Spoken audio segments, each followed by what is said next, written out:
friends, this is third lecture of Class 10 Science, Chapter 9, Heredity and Evolution. In this video, we shall discuss about the basics of evolution. Let's start by understanding the definition of evolution. So, evolution is a genetic change in a population that is inherited over several generations. Let's understand evolution with the help of an example. So, consider a group of 12 beetles. They live in a green bush and they are eaten by crows. And there are two types of beetles, red and green beetles. Red beetles, there are 11 red beetles and 1 green beetle. So this is just an example. So we are considering only 12 beetles in which 11 are red and 1 is green. But in reality there are many more beetles.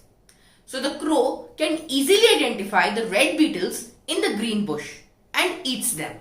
But he cannot identify the green beetle in the green bush. So he cannot eat the green beetle. As a result, there are many more green beetles than the red beetles after a few generations. And over the years, the red beetles soon go extinct and only the green beetles survive. This type of evolution is called natural selection. It can bring a change in the DNA of the species and thus is an example of evolution.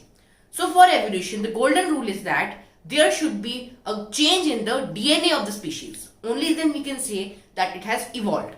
And as a change in DNA is taking place in this case, then this example of natural selection is an example of evolution. Now let's consider another example.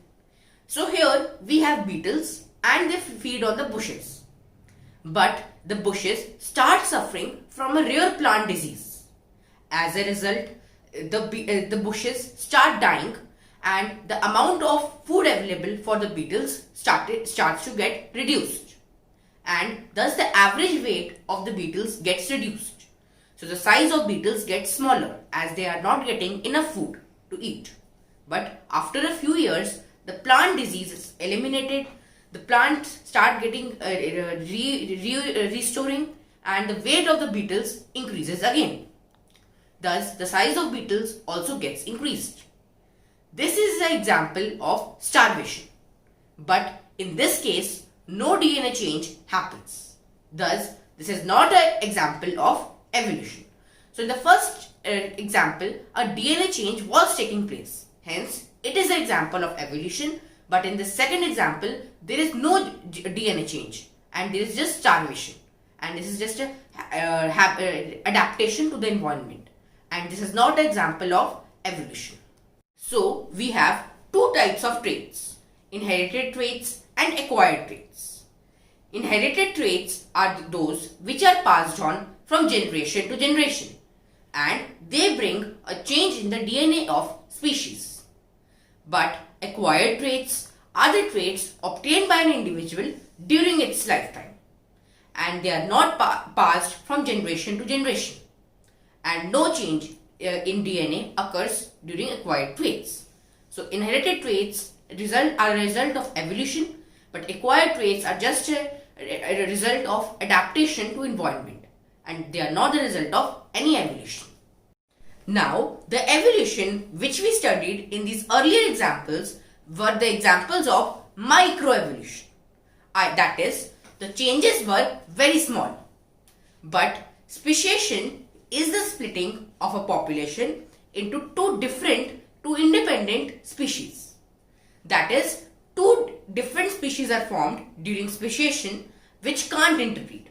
So basically, the definition of species is two organisms which can interbreed with each other. And two different species are formed when the organisms cannot interbreed. And during speciation, such two different species are formed. Let's understand speciation with the help of an example. So consider that a species of beetles lives on a mountain. A crow comes and picks up few beetles from the mountain and drops them to an isolated island. So this time the crow doesn't eat the beetles, but instead he just picks them up, takes them from the mountain and drops them to an isolated island.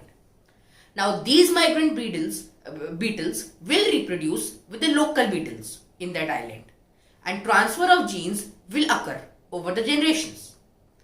Now, due to genetic drift, natural selection, and other processes, both the beetle populations will be quite different from each other.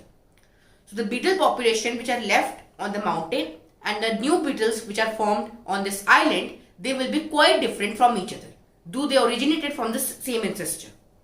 Their DNA will be different and they will not be able to interbreed.